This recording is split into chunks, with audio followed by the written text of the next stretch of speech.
Tu écoutes la chaîne The Court, s'entraîner au tennis avec des pros, la chaîne de ceux qui veulent prendre le contrôle de leur jeu et de leur match pour pouvoir gagner et se surpasser sur le terrain.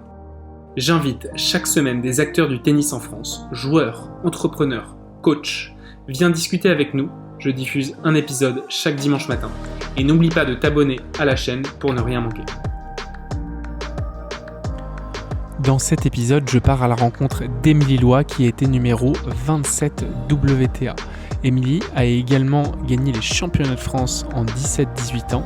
Elle a remporté 19 tournois WTA, dont 16 en double dame et 3 en simple. Au cours de sa carrière, elle a aussi battu 2 top 10 et elle nous racontera ses différentes victoires. Elle nous racontera également les émotions qu'elle a pu vivre à Roland-Garros. Je te laisse place à ma rencontre avec Émilie. Émilie, let's go. Émilie, je suis ravi de t'avoir sur le podcast The Court, entraîne-toi au tennis avec des pros. Tu as adorablement accepté mon invitation par Jules, mon frère jumeau. Donc, merci pour ça. Avant de te demander de te présenter, Émilie, j'ai une petite question que j'aime bien poser à mes invités. C'est quoi ta plus belle victoire ? La naissance de mes enfants. Je pense que ça, c'est mes deux plus belles victoires. Sinon, si je ramène au niveau sportif, la victoire en Fed Cup et ma victoire à Acapulco. Mes deux plus belles victoires. Fallait que j'en retienne qu'une ou je peux en donner plusieurs ? Ça te va comme réponse ou... En fait, c'est drôle parce que d'habitude, c'est la première fois que j'enlève le mot tennistique. Parce qu'en fait, j'aime bien aussi qu'on aille un peu sur le sujet à côté du tennis. Et je ne sais pas pourquoi j'étais persuadé que tu allais me répondre en enlevant le mot tennis. Je pensais que tu allais me répondre mes enfants. Donc, j'étais pas trop loin. Donc, les deux réponses me conviennent bien. Je pense qu'on pourra reparler des deux sujets aussi, pourquoi pas quelques minutes aussi sur ta vie de maman. Pour tes deux plus belles victoires tennistiques, est-ce que tu peux nous en dire quelques mots ? Les deux plus belles, c'est vrai qu'à la fois il y a la Fed Cup parce que c'est une victoire collective, c'est une aventure humaine à plusieurs. Voilà, c'était un rêve d'enfant. Après, j'ai côtoyé que des championnes comme Amélie Mauresmo, Marie Pierce, Nathalie Dechy. Donc voilà, avec Guy Forget comme capitaine. Donc c'est un échange collectif, alors que toute l'année on est on était sur le circuit. Bien évidemment, le tennis c'est un sport individuel, donc seul. Et après ma victoire à Acapulco parce qu'à Acapulco c'est un endroit qui est juste magique. C'est sur terre battue, ma surface de prédilection, ma surface que j'adore. Et c'était un tournoi WTA, c'était pas le plus bas, bien évidemment c'était pas le plus haut, mais par rapport à mes qualités, par rapport à ce que je pouvais faire, je pense que c'était un objectif atteignable, un objectif ambitieux mais atteignable. Et j'ai réussi à le concrétiser, donc ça c'est juste génial. De gagner déjà une fois, parce que souvent ce que les gens ne se rendent pas compte, c'est que tu veux faire une carrière et gagner 0 tournoi. Et ça c'est très très dur. On est un sport de loser, le tennis. Ouais, bien évidemment, et même une belle carrière. Ouais. Émilie, Émilie, sans transition, est-ce que je peux te demander de te présenter ? Oui, alors donc je m'appelle Émilie Loy, j'ai 41 ans, j'ai été joueuse de tennis professionnelle pendant de nombreuses années, j'ai pris ma retraite, j'avais 30 ans, voilà, à Roland-Garros. Pareil, vraiment la volonté d'arrêter sur terre battue et à Roland-Garros, mon tournoi préféré. Voilà, je suis mariée, j'ai 2 enfants, 2 petits garçons, Stanislas et Mathias. Et aujourd'hui, après, j'ai fait 8 ans d'Eurosport en tant que consultante de tennis. Et maintenant, je bosse à la fédération depuis 2-3 ans, au service communication, vidéo, exactement. Ok, je pense qu'on pourra aborder tous ces points petit à petit. Comment est-ce que tu es arrivée dans le milieu du tennis, toi, Émilie ? Normande, déjà. Je suis arrivée, normande, Cherbourg, et puis 100% normande. Hein. Franchement, si on refait tout mon arbre généalogique, c'est un truc de fou. Je pense que je suis je suis vraiment de là-bas, donc pure normande. J'y suis arrivée via mon papa, en fait, qui jouait au foot à Équerdreville. Et il m'emmenait toujours au foot. J'aimais bien être avec lui, l'accompagner. Et puis, il y avait un petit mur à côté de l'endroit où il s'entraînait. Et puis, il m'a acheté tout bêtement, par hasard, une balle et une raquette. Et voilà, il a vu que j'accrochais pas mal. Et donc, il est allé au club. Et puis, il a décidé voilà, il m'a demandé s'il voulait m'inscrire ainsi qu'avec ma maman. J'ai dit oui, je suis partie. Puis en fait, j'ai jamais quitté ce sport et j'ai pratiqué que ce sport d'ailleurs en compétition. Quel âge tu avais quand tu as commencé? 5 ans. Ok, et Émilie, donc tu commences à jouer au tennis. Est-ce que ça te plaît? Est-ce que tout d'un coup, il y a un prof qui te dit dis donc, tu joues super bien, je vais te mettre je vais te mettre tout de suite dans la catégorie du dessus. Comment ça se passe les premières balles que tu frappes? Bah, les premières balles que je frappe, après, c'est lointain. Je m'en souviens pas non plus énormément. Mais en tout cas, ce qu'on m'a raconté, ce qu'on m'a dit et le peu de souvenirs que j'en ai, c'est que j'ai fait très, très, très peu de mini-tennis. Je suis passée très vite dans les groupes supérieurs. Après, voilà, très rapidement, j'ai été détectée par le département de la Manche. Et ensuite, voilà, après Normandie. Donc, en fait, les étapes, elles se sont fait petit à petit. C'est assez marrant, c'est que c'est un profil avec des parents. J'ai des parents qui m'ont jamais poussé.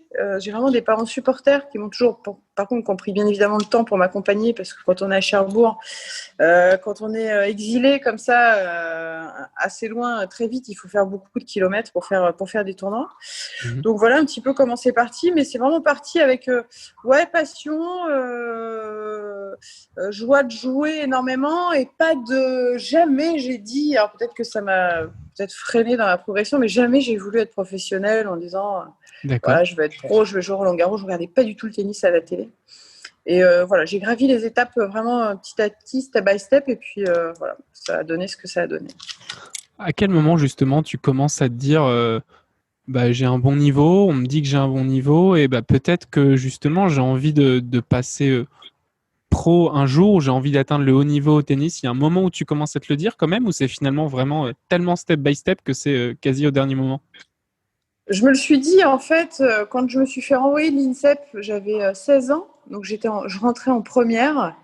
Et j'ai commencé les sports-études nationales. J'avais commencé à Blois quand j'avais 13 ans. Donc 13 ans, je fais Blois. Après 15-16, je fais l'INSEP pendant 2 ans. À l'issue de cette deuxième année, on me dit bah non, t'es pas assez forte, tu rentres chez toi à la maison. Waouh. Et en fait, c'était le plus beau cadeau qu'on ait pu me faire, c'est de me renvoyer parce que c'est à ce moment où je suis rentrée chez mes parents et j'ai voulu aller au lycée pour avoir une vie sociale. Et c'est là où je me suis dit, mais attends, mais là je repars, j'ai passé le bac blanc de français au mois de décembre, et là je me suis dit, mais qu'est-ce que je fais là? Je déteste l'école. Puis surtout, je veux pas aller à l'école. Moi, ce que je veux, c'est jouer au tennis. Et c'est à cette période où j'ai pris conscience que je voulais être joueuse de tennis, là, pour le coup, professionnelle. Après, je savais pas jusqu'où. Enfin, dans ma tête, c'était pas hyper clair. Mais là, je me suis dit, là, je n'ai pas du tout envie de faire d'études. Mais surtout, au-delà de ça, c'est que j'ai très envie de jouer au tennis. Et donc, ça a été l'élément déclencheur quand je suis retournée à Cherbourg. Au bout de 2-3 mois, là, je me suis dit, allez hop, banco, là, il faut absolument que je joue au tennis, quoi. Et c'est ça que j'ai envie de faire. À quelle année tu retournes justement, tu passes de INSEP à Cherbourg? Bah, du coup, j'avais. Attends, je suis née en 79. J'avais Après le 16 bac, à ans. ton Donc avis? 60. Oui, donc juste avant le bac. Avant. Du coup, ah ben non, mais là, ça a été l'élément déclencheur, il ne faut pas trop le dire. Mais c'est vrai qu'à mon époque, très, très peu de joueurs et de joueuses avaient le bac. On a presque tous. Il y a quelques exceptions, comme Nathalie Dechy, qui a eu son bac à 16 ans d'ailleurs. Et ben moi, quand j'ai dit je veux jouer au tennis et j'étais en première, j'ai complètement arrêté. Et là, par contre, j'avais pris quand même par bonne conscience et puis vis-à-vis de mes parents, je m'étais quand même inscrite au CNED. Le CNED, j'ai pas énormément ouvert. Alors, en gros, à l'école, ça se passait bien, mais si j'étais pas encadrée, très vite, je pouvais totalement lâcher. Après, ça m'a pas posé de problème dans ma vie, même d'après, parce que de toute façon, voilà.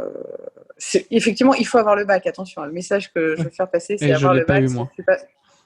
Je suis pas un bon exemple, mais après, on peut avoir une carrière et faire des choses hyper sympas sans le bac, donc ça m'a jamais posé de problème. À ce moment-là, donc du coup, tu as 15-16 ans. Alors, j'ai vu que Ouais. tu avais gagné les championnats de France à l'année des 10, enfin, la catégorie Ouais. 17-18. Donc, c'est un peu Ouais. justement quand tu commences à parler de déclic et peut-être de motivation. Là, du coup, tu étais retourné à Cherbourg et tu as dû venir donc faire les championnats de France à Roland, j'imagine, déjà à l'époque. Mm. Et tu les Ouais. gagnes. Ça fait partie un peu justement de ce boost. Peut-être que, est-ce que tu as joué contre des filles qui, elles, peut-être étaient restées à l'INSEP à ce moment-là? Ouais. T'en J'ai rappelles? pas le souvenir de ça, mais oui. Après, de toute façon, après on passait au CNE, mais j'imagine que oui, j'ai des noms en tête. Je ne donnerai pas les noms, bien évidemment, mais des joueuses qui sont passées au CNE et qui après ont pas bien joué. Ça, à la limite, c'est même pas là le souci, c'est que oui, effectivement, tu t'as bien ciblé en fait le moment où ça a été le déclic au niveau des résultats. Ça a été cette victoire au Championnat de France, et j'ai enchaîné sur le Critérium aussi quelques mois après, donc la même année. Et ça a été un élément hyper important. Et d'ailleurs, ça a lancé le début. Ça a été le début de ma carrière professionnelle. Et parenthèse par rapport à ça, c'est que quand je suis rentrée à Cherbourg, j'ai fait 1 an à Cherbourg. Mais après, j'ai eu la chance de rencontrer Frédéric Delay, qui à l'époque était CTR en Normandie, et qui m'a accueilli à Caen et qui m'a entraîné pendant 1 année. Et je pense que sans cette rencontre avec Frédéric et sans son aide, il m'a même accueilli chez lui avec sa femme pendant quelques mois, le temps que je trouve une chambre de bonne. Du coup, sans cette rencontre et sans cette aide, à la fois dans ma carrière professionnelle, et aussi cette passion qu'il avait, et qu'il a pour l'enseignement et pour le tennis, il est probable aussi que je n'ai jamais de ne pas avoir fait carrière, quoi. Donc là, je suis infiniment reconnaissante de m'avoir aidée. Donc cette rencontre avec Frédéric, il m'entraîne pendant 1 an, et ensuite je suis championne de France 17-18 écrite, et après je réintègre, je reviens à Roland-Garros. Ok. À ce moment-là de ta carrière, peut-être si on reprend un peu l'adolescence, 14, 15, 16 ans, c'est qui ta joueuse ou ton joueur préféré? Qui est-ce que tu regardes et que tu admires? Pas trop. J'ai jamais été trop T'aimais pas le à tennis? regarder. Pardon? T'aimais pas le tennis? Ah si, j'adore ça. Je suis une amoureuse du tennis. C'est la passion. Mais moi, j'adore pratiquer, en fait. Maintenant, c'est différent. Je n'aime plus pratiquer, et j'adore regarder. Mais quand j'étais joueuse, j'adorais pratiquer. C'était ça vraiment mon truc. Maintenant, mais ça, c'était pas à l'époque. Moi, je suis une fan de Rafael Nadal, passionnée par Rafael Nadal pour tout le personnage et le jeu et la carrière du bonhomme. Après, à l'époque, j'avais pas. Si j'aimais bien André Agassi à une certaine période, mais après, quand j'ai lu son bouquin, j'étais un petit peu déçue de mon choix. Mais voilà, j'ai jamais été fan ou j'ai jamais eu d'idole ou de repères ou de personnes que j'ai totalement kiffé pendant petite ou pendant ma carrière. Ok. Alors dis-moi, qu'est-ce qui se passe après cette victoire au CRIT? Est-ce que tu avais déjà commencé le circuit WTA à ce moment-là? Qu'est-ce qui se passe après cette victoire au CRIT?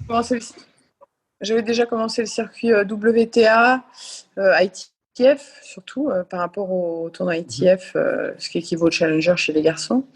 Après, très vite, je me suis entraînée avec. Donc, je suis revenue au CNE, je me suis entraînée avec Loïc Courteau et Georges Goven pendant bien 2-3 ans, 3-4 ans.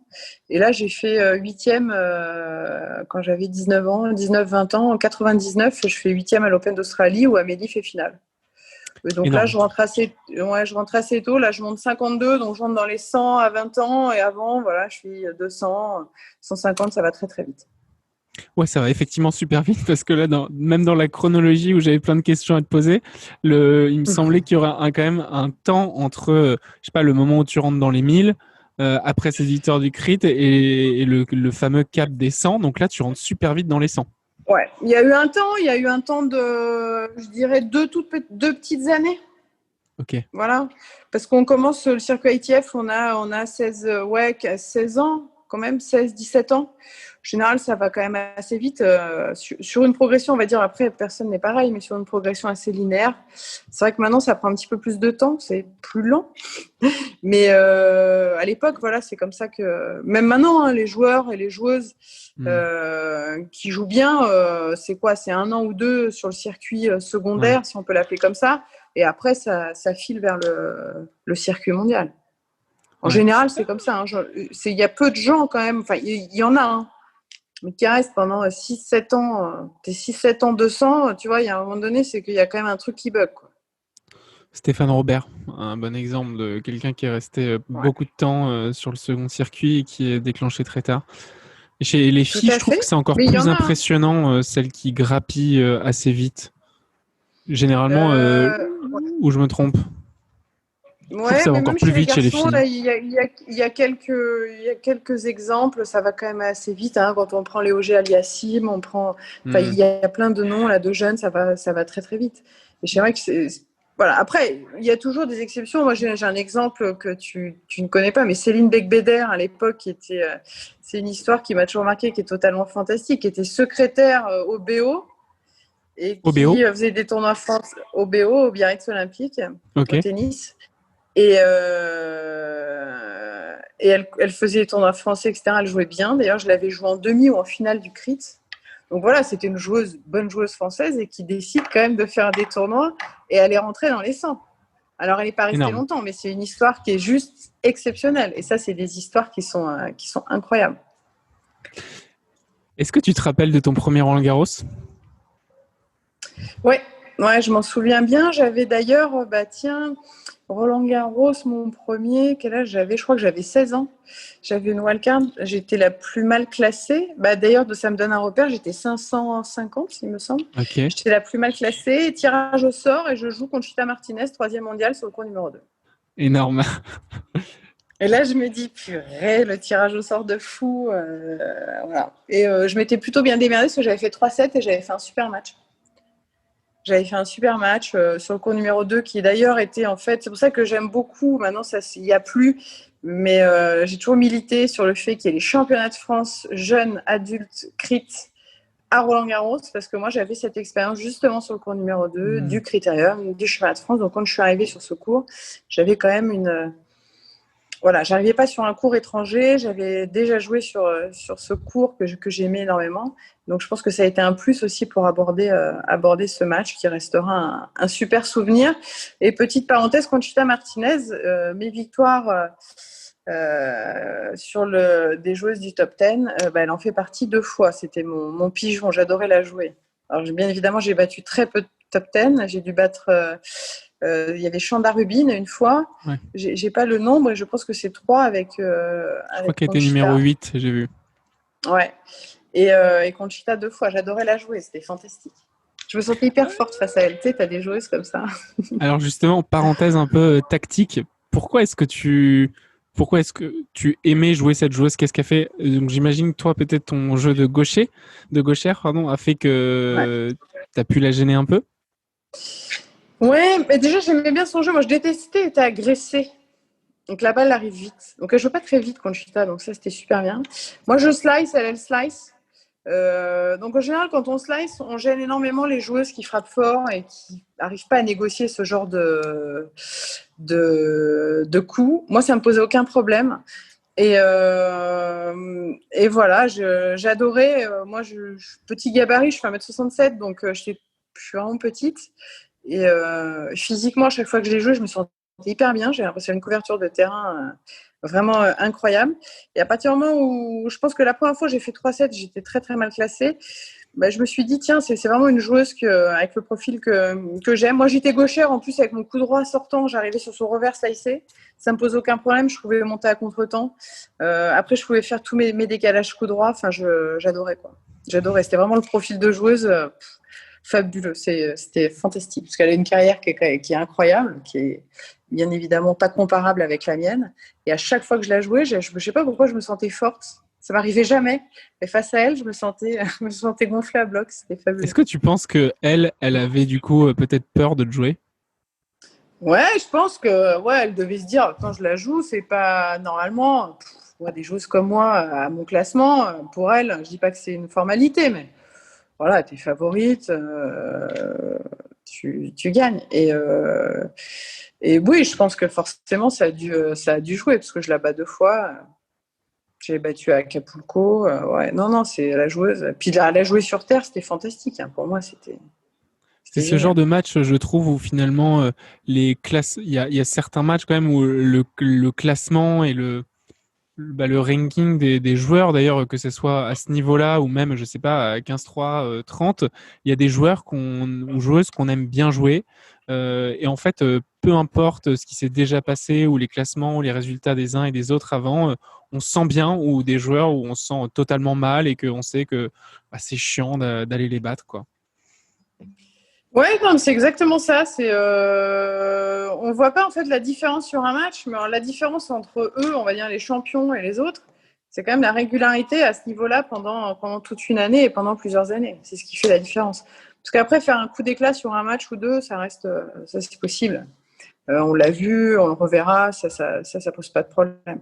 Mais garder un très très bon niveau de jeu, avoir cette régularité tout le temps, c'est vraiment la différence entre les meilleurs et les autres, si je puis dire. Génial. Alors pour revenir peut-être à ce premier Roland-Garros et aussi par rapport à tout à l'heure quand tu me parlais de voilà ces émotions que te faisait Roland-Garros, qu'est-ce qui se passe peut-être déjà avant le match pour toi? Est-ce que tu as un énorme stress ou peut-être que tu es dans cette espèce de zone qui fait que tu es tellement excité d'aller jouer que quoi qu'il arrive, tu es déjà fier de ce qui va se passer? Raconte-nous un peu ce premier match à Roland-Garros.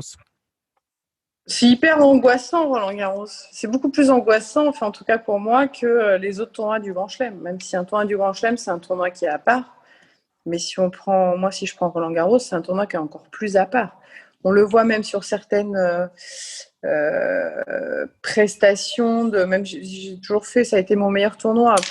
J'aurais pu aller en 8e, je ne l'ai pas fait une année, mais globalement, sur toutes mes années, c'est là où j'ai fait assez souvent 3e tour, donc ça m'a plutôt bien réussi. Mais c'est hyper angoissant parce que tu es chez toi, tu as ta famille, tu as envie de bien faire. Quand tu es à l'autre bout du monde, même si c'est un tournoi du Grand Chelem, bien évidemment que les enjeux sont colossaux. Après, Roland-Garros, c'est Roland-Garros. Tu dors beaucoup, tu dors hyper mal la veille du match, tu te réveilles, moi j'étais tendue comme un string. Voilà, il y avait tous ces paramètres. Après, très vite, l'objectif de toute façon, c'est de quitter, si je puis dire, l'enjeu et se concentrer vraiment sur son jeu, son propre jeu à soi, sur ses propres qualités pour justement oublier l'enjeu et le contexte. Ça, c'est vraiment des choses qui sont hyper importantes pour pouvoir bien négocier ce tournoi. Mais on le voit sur des joueurs ou des joueuses qui auraient très bien pu faire de meilleurs résultats à Roland-Garros, ils ont pêché ou elles ont pêché parce que c'était Roland-Garros. Donc, c'est un tournoi qui, forcément, quand on est français, est beaucoup plus crispant, angoissant. On le voit même si on va même en Australie, on prend comment elle s'appelle l'Australienne que j'adore, Sam Stosur, par exemple. Ouais. Qui a été top 10, qui aurait vraiment pu faire des choses sympas en plus avec son jeu à l'Australian Open. Tous les ans, elle se faisait démonter en plus par les journaux, par les journalistes qui sont vraiment assez tranchants par rapport à nous. En France, on est quand même beaucoup plus docile et beaucoup plus light. Et tous les ans, à chaque fois, on rigolait. Je me faisais chambrer parce que je trouvais qu'elle jouait vraiment super bien. Et à chaque fois, elle se trouvait les pieds dans le tapis. Donc, jouer à la maison, évoluer à la maison, ça peut être un atout comme ça peut être quelque chose de flippant. Est-ce qu'il y a une année où tu trouves que tu as le mieux joué à Roland-Garros ? Ça, je m'en souviens plus. C'est des années... J'ai l'impression que sur tous les Roland-Garros que j'ai pu faire, j'ai toujours pas à peu près le même niveau, mais j'ai toujours été... j'ai jamais eu un niveau de toute façon exceptionnel et un niveau dramatique. Ça a toujours été assez linéaire à mon niveau. J'avais un niveau de 50, on va dire, de moyenne sur toute ma carrière. Après, lequel non, là où je jouais bien, c'est quand je perds sur Gagliardi pour faire 8e de finale. Alors, je sais plus quelle année c'était 2006, 2007, je sais plus. Et j'ai plus le souvenir. Là, je loupe un truc, mais à chaque fois j'en parle, mais c'est la plus grosse déception de ma carrière. C'est un truc, c'est comme si là, on était l'un en face de l'autre et je t'amène un café et puis tu as juste à prendre le café pour passer en 8e. Je caricature un peu le truc et que là, tu me dis, non, je veux pas de ton café. Non.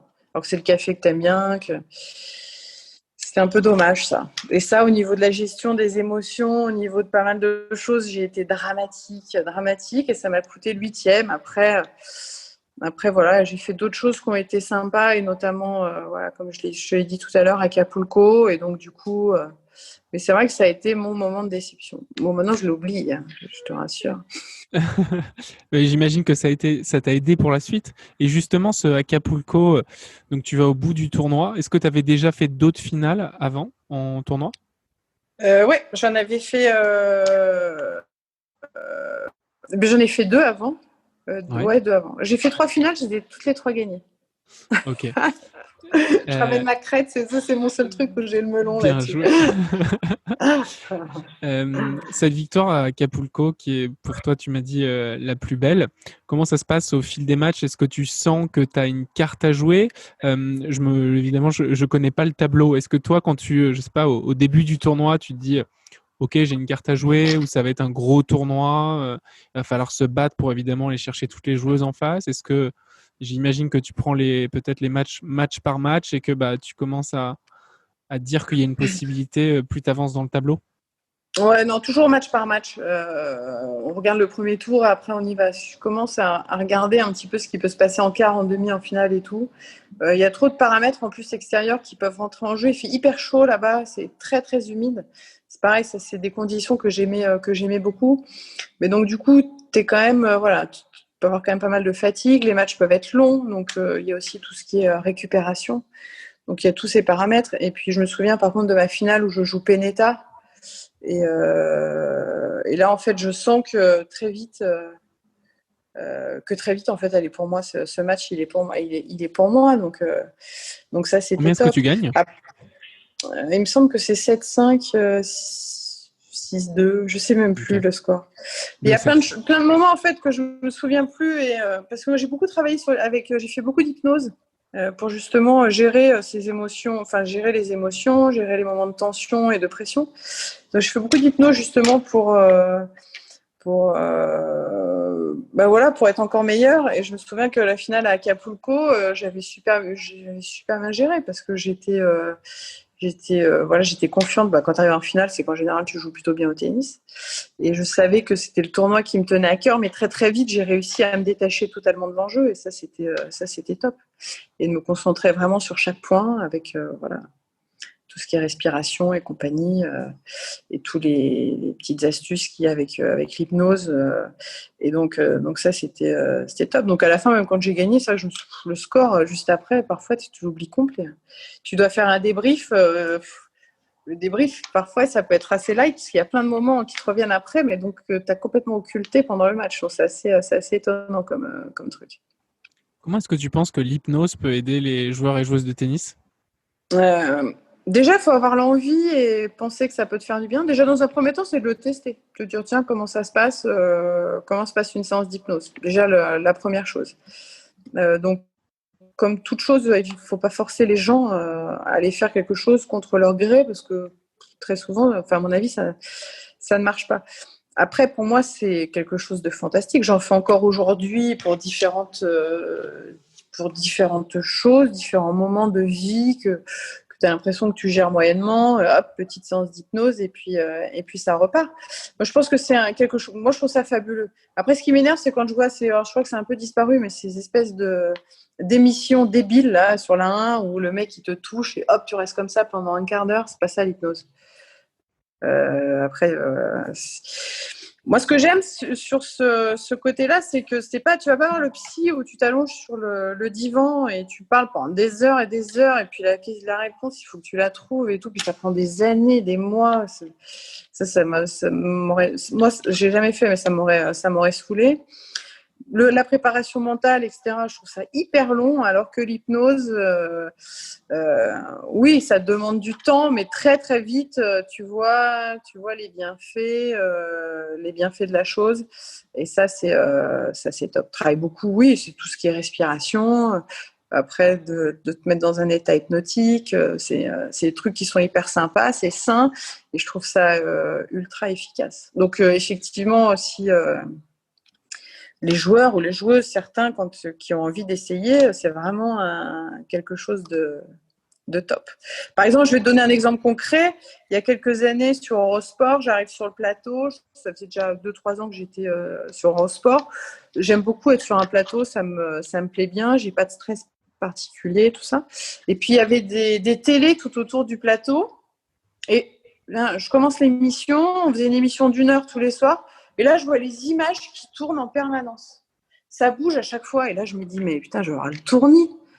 Et au bout de 5 minutes, je me dis, mais je vais tomber dans les pommes. Puis je vais jamais tenir pendant 15 jours. Alors que j'avais l'expérience et tout. Je me dis, mais c'est quoi ce truc? Puis je sors, je dis, Je fais genre, je vais voir le technicien en régie et tout. Je dis, mais attendez, là, pourquoi vous faites tourner les images tout le temps, là? Ouais, ça va être comme ça pendant, c'est une animation et tout pendant toute la quinzaine. Je me dis, putain, super, l'animation, ça rend peut-être bien à la télé, mais alors moi, quelle angoisse. Et hop, direct, j'appelle. Ah, là, il faut que je fasse une séance parce que pendant 15 jours, je vais devenir folle. Et du coup, après, sur le premier jour, j'avais mon esprit qui était focalisé sur les images. C'était catastrophique. Et voilà, une petite séance, ça te permet de trouver l'astuce, en fait, déjà pour occulter totalement ces images qui passaient en permanence. En plus, j'ai même pas besoin de les regarder. Et ben voilà, le lendemain soir, la quinzaine s'est super bien passée, j'étais hyper détendue et c'est un outil, voilà, c'est quelque chose qui m'a servi à avoir un petit moment de stress et basta.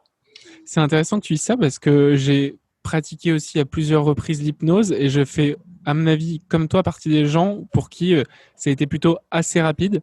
Et pour autant, d'ailleurs, maintenant, j'ai 2-3 amis qui sont hypnothérapeutes et ils me disent qu'évidemment, le problème numéro 1 pour lequel les gens viennent les voir, c'est arrêter la cigarette. Et je vois beaucoup de personnes qui ont peur que l'hypnose, ça soit effectivement beaucoup de séances. Moi, je sais que j'y suis allé à 2-3 reprises pour des moments où j'avais un peu plus de mal à dormir. Et clairement, les routines qu'on me donnait ou les méthodologies qu'on appliquait m'ont aidé en une séance, quoi, à chaque fois. Ouais. Et effectivement, je trouve que le concret et le côté pratique qu'on apporte avec des exercices, que ce soit de visualisation, d'affirmation, ou même d'ancrage, c'est des trucs qui sont hyper pratiques et que tu peux réutiliser. Et je suis aussi convaincu que pour un sport comme le tennis, où clairement, si tu as envie de mieux servir, par exemple, si tu as peur de faire des doubles fautes, eh bien, pratiquer ce que tu peux faire en hypnose et te visualiser en train de faire un bon service, pourquoi pas claquer un ace, te donner des affirmations positives avant de servir, ça va clairement t'aider à être un meilleur joueur. Ah, mais ça, tu l'as très très bien résumé. Mais tu vois, tu l'as fait tu l'as fait récemment ou pas? Parce que après, tu verras plus tard. Après, moi, c'est comme ça que j'ai fait. Parfois, j'y vais pas pendant 6 mois, puis j'y vais une fois. Ouais. C'est que dès qu'il y a un truc, un petit truc, je sais pas, un stress ou quelque chose, allez, bing. C'est drôle sur des trucs, mais en plus, ça aide vachement. Ouais. Tu as croisé mon frère, je crois, récemment. Je sais pas si tu as vu, il a un trou ici, un trou de barbe. Si. Eh bien, moi, il y a encore 1 an, j'ai eu un trou énorme ici. Mais j'ai tout tenté. Mais vraiment tout. Médecine chinoise, dermato dans tous les sens et tout. Et j'ai fini par aller voir mon pote Mathieu, qui est hypnothérapeute, que je remercie d'ailleurs. Et lui, il était vraiment en mode, mec, je ne te promets rien sur ce truc parce que je ne sais pas quoi faire. Par contre, on peut essayer. Et clairement, j'y repense maintenant. Je n'ai pas de certitude que c'est ça qui a fait que ça a fonctionné. Mais quoi qu'il en soit, ma barbe est revenue. Donc merci Mathieu. Non mais c'est incroyable. Ouais. Non mais en fait les gens qui nous écoutent, ils vont se dire mais ils sont complètement tarés, mais c'est fantastique. Le cerveau est divisé en deux, t'as ton conscient et l'inconscient, et ça c'est génial. Et moi depuis j'ai découvert ça tôt, j'avais 22-23 ans. Et en plus j'y suis allée pour un truc complètement débile. Et du coup j'ai accroché avec le gars. J'y suis allée parce que alors au début, c'était très à la mode pour arrêter de fumer. Moi, j'ai toujours fumé, mais de façon très très peu. Et donc, je me retrouve chez le gars et puis chez l'hypnotiseur. Et puis il me dit pourquoi vous venez me voir? Je lui dis écoutez, franchement, là, je sais pas. Parce que tout le monde me parle du truc d'arrêter de fumer, mais enfin bon, moi, effectivement, c'est mieux de ne pas fumer. Mais moi, c'est vraiment la cigarette plaisir. Et je lui dis par contre, il y a un truc, moi je suis joueuse de tennis qui me stresse, enfin qui m'énerve à un point, c'est que quand j'adore le panier. Et dès que je faisais panier à 500 balles, si je loupais la dernière, j'avais fait une super série, il fallait que je recommence. Parce que pour moi, la dernière balle, c'est la plus importante. Même à l'entraînement, si tu loupes la dernière, tu loupes ton... C'est peut-être une balle de match ou c'est la fin, donc c'est mort. Et donc ma première séance, ça a été là-dessus. C'était fantastique. Donc, tu vois, le détail par rapport au truc et le lâcher prise, moi, impossible. Et maintenant, j'arrive à le faire plus. Mais le lâcher prise, c'est hyper dur. Et ça, c'est un truc, on l'a travaillé pendant beaucoup de séances. Donc, voilà. Donc, pour ceux qui veulent aller tester l'hypnose, franchement, c'était fantastique. recommandé par Émilie et Arthur. Émilie, Ouais. quelques mots à propos de ton après-carrière de joueuse de tennis. Je me demandais, quand tu es sur les derniers moments de ta carrière de joueuse, qu'est-ce que tu imagines pour la suite après toi comme reconversion? Sur mes moments, j'imaginais. Moi, j'ai toujours bien aimé les médias, j'ai toujours bien aimé les journalistes. Ça, c'est toujours quelque chose que j'ai trouvé sympa. Parce qu'en plus, les journalistes, après, c'est déjà, tu fais un premier débrief, une première analyse de ton match. Donc, ça, j'ai toujours trouvé ça intéressant. Et puis, je faisais. Un jour, je vais sur le plateau de l'équipe TV à l'époque. Et puis, je rencontre Benoît Mélin qui me dit bah tiens un jour je sais pas 3 4 ans, je sais pas, j'avais 26 27 ans, il me dit un jour quand tu arrêteras on travaillera ensemble. Okay. Et je lui dis bon bah écoute, ok, parfait. Mais bon, tu sais, entre ce que les gens te disent à un moment donné et après ce qui se passe, parfois il y a quand même un gros décalage. Effectivement, je perds donc le dimanche, c'était à l'époque où le tournoi commençait le dimanche. Je perds le dimanche et le lundi matin j'arrive pour récupérer mon prize money et je tombe sur Benoît qui me dit tu te souviens ce que je t'ai dit il y a 4 ans? J'ai dit bah ouais, je me souviens très très bien. Il me dit bah écoute, tu vois le responsable d'RTL, l'équipe, tout à l'heure et tout, parce qu'on va faire une émission qui va s'appeler Carrément Tennis tous les jeudis matins RTL. Et j'aimerais bien que tu participes. Et donc c'est parti comme ça. Et puis après, j'ai fait Eurosport la même année parce que j'ai ma copine Sarah Pitkowski qui montait sa boîte, qui avait un petit peu moins de temps. J'ai commencé à la remplacer, etc. Et puis elle a arrêté. Et puis j'ai pris sa place et j'y suis restée pendant 8 ans. Donc voilà comment c'est parti. Puis parallèlement à ça, très vite, j'ai fait une école de journalisme une année.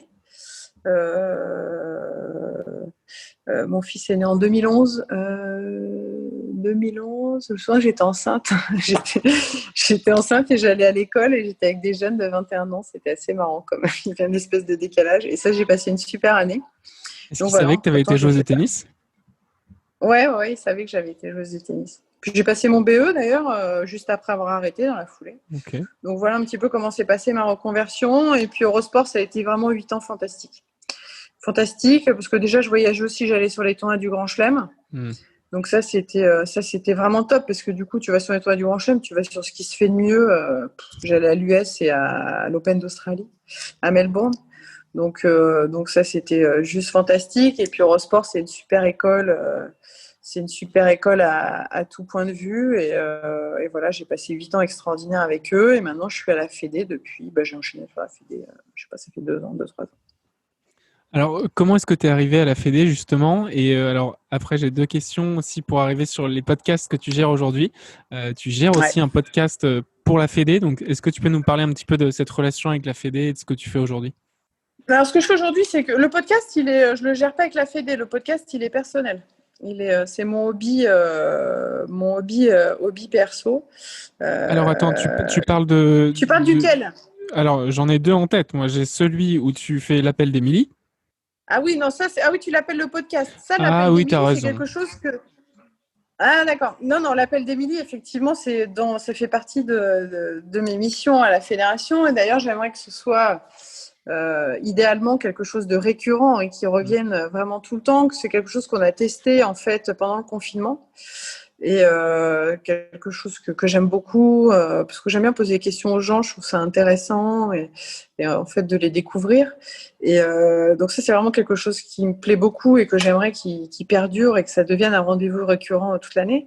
Et à côté de ça, je fais mon podcast qui s'appelle Les gens, c'est passionnant. Et Oui. donc du coup, en Raconte-nous. fait, ce que j'ai dit, c'est que par contre, je prends pas de joueurs de tennis. Je fais que du monde extérieur. Voilà, pour pas que ce soit confusant et voilà. Et ça, c'est vraiment mon hobby que je fais parallèlement à la fédération. Qu'est-ce que tu recherches avec ce podcast? En fait, ce que je recherche, c'est découvrir les gens et voir les parcours. En fait, pourquoi ils ont fait ce parcours. Et quelque part, j'apprends énormément. Moi, je trouve qu'on apprend énormément des gens. Parfois, on est dans des périodes où on se fait un peu chier. On se dit, j'avance. Enfin, c'est pas que j'avance pas des masses, mais je trouve que les gens ouais, nous aide pas ou aide pas au contact, etc. Là, j'ai fait, par exemple, je vais sortir, là, il faut que je le monte demain, mais je vais sortir ce week-end, j'ai fait l'ancienne escrimeuse Astrid Guyard. Et c'était fantastique avec Astrid, parce qu'Astrid, elle est ingénieure, donc ça m'a permis de lui parler du double projet. Elle a son frère qui a été champion olympique. Et aujourd'hui, voilà, elle veut faire une dernière année, alors qu'elle a eu des problèmes au niveau de l'épaule. Et une fille extrêmement brillante. Et moi, ce qui m'intéresse, c'est de savoir déjà, comment elle est, quelle est sa personne, et comment elle a fait pour faire ce double projet, tout en étant une sportive de très très haut niveau. J'ai fait Arnaud de sa mère, par exemple. J'ai adoré aussi, parce que moi, ça m'intrigue toujours, les mecs qui font des one-man shows et tout. Tu te dis, t'as du monde et tout, à un moment donné, tu vas bugger. Et en fait, j'ai adoré, parce qu'il m'a dit qu'il était extrêmement timide. Et en fait, pour vaincre cette timidité, quand il était petit, il s'est dit, tiens, je vais monter sur scène. Donc voilà, il y a toutes ces choses qui sont, et puis voilà, quand il raconte qu'il y a moult personnes qui ont plus de talent que lui, il y a tout ça que j'aime découvrir, comment il écrit, voilà. En fait, c'est la découverte de l'autre, moi, qui me passionne. Et puis parfois, je pioche quelques petites choses qui sont sympas, et puis je me dis, tiens, ça va être, je dis pas pour m'en servir, parce que chaque parcours est différent, mais en tout cas, voilà, parfois je fais certaines choses qu'ils ont pu faire, ou même quand je vois d'autres personnes et qu'on échange, voilà, sur des petits conseils amicaux, etc. Le fait d'avoir eu toutes ces expériences racontées, et parfois pour certaines vécues de ma part, je me dis, voilà, ça me met un petit bagage assez sympa. Je suis contente. Comment est-ce que tu trouves tes invités ? Je les trouve, alors là, par pur, l'idée, il faudrait que je m'y mette un peu plus. Je ne prends pas le temps, il faudrait que j'en fasse au moins. Le top, c'est d'en faire un par semaine. Déjà, j'en fais un par mois, là. Il faudrait que j'en fasse, disons, step by step, on va dire 2 par mois. Je les trouve totalement par hasard. Après, je demande à des gens. Et là, je voudrais vraiment Et ce que j'aime aussi, c'est faire des sports. J'ai fait Quentin Urban, qui a été champion du monde de kayak. Et faire en fait des gens pas connus qui font des sports qui sont pas connus et qui ont des carrières, et voilà, ils sont obligés de mettre des sacrifices pour y arriver. Et en fait, ces gens-là, comme c'est des sports où il n'y a pas beaucoup d'argent, où c'est pas visible à la télé, en fait, ils galèrent comme des malades. Et alors qu'ils font des trucs incroyables. Donc ça, je voudrais vraiment creuser le truc des sports entre guillemets pas médiatiques. Et là, on découvre des personnalités, des gens hyper sérieux, hyper pros, des avions physiques. Voilà. Et ça m'intéresse. Émilie, merci beaucoup pour ton partage. J'ai 2 dernières petites questions à te poser. La première, c'est où est-ce que les gens peuvent te retrouver en ligne. Donc peut-être tu peux nous donner déjà le nom de ton podcast. Où est-ce qu'on peut te retrouver pour suivre tes infos business et peut-être quelques dernières actus tennis? Alors, ça s'appelle, vous pouvez le trouver sur toutes les plateformes. Ça s'appelle Les gens, c'est passionnant. Pourquoi les gens, c'est passionnant? Donc déjà, Les gens, c'est passionnant, c'est très très long. Ça, ça c'est clair. Au début, j'avais appelé Zone Mixte. Mais évidemment, j'avais rien déposé. Et puis là, j'avais à peine déposé le truc que là, le propriétaire de Zone Mixte, d'une autre Zone Mixte qui vendait, je sais plus, des trucs de sport. Je sais plus ce que c'était. Il m'a appelé, il m'a dit non, là, je crois que ça va pas être possible. Ok, vous inquiétez pas, j'enlève tout de suite. Je me suis dit, voilà, Les gens, c'est passionnant. Vous allez pouvoir retrouver Les gens, c'est passionnant. Vous tapez Les gens, c'est passionnant. Les gens, c'est passionnant, voilà, sur Google, podcast. Vous allez tomber sur les différentes plateformes, Deezer, tout, Apple Podcast, un peu partout, voilà. Je le mettrai en lien de description de l'épisode. Et j'ai une dernière question pour toi. Si tu devais recommander quelqu'un, un ou une joueuse de tennis, pour passer sur le podcast The Court, Entraîne-toi au tennis avec des pros. Ma copine Pauline Parmentier, qui est une fille super et qui est une fille très qui est joyeuse, qui va pas tarder à arrêter d'ailleurs, qui va faire son dernier Roland Garros. J'espère qu'on va pouvoir, qu'elle va faire quelque chose de sympa et qu'on va pouvoir la voir longtemps. Pauline, c'est une fille chouette à découvrir. Voilà. Génial. Merci beaucoup, Émilie. J'étais ravie de t'avoir aujourd'hui. Merci à toi. À bientôt. C'est un plaisir partagé. Ciao. Merci à toi. Bye bye. Ciao. Si tu en es arrivé jusque-là, c'est certainement que tu as aimé l'épisode. Si tu as envie d'aller plus rapidement dans ta progression au tennis, je t'ai mis en dessous le lien d'une formation gratuite qui va te permettre de t'entraîner pendant 5 jours au coup droit. Cette formation a été réalisée avec Jules Marie, ancien 228e ATP, et déjà plus de 350 joueurs ont été entraînés. À bientôt!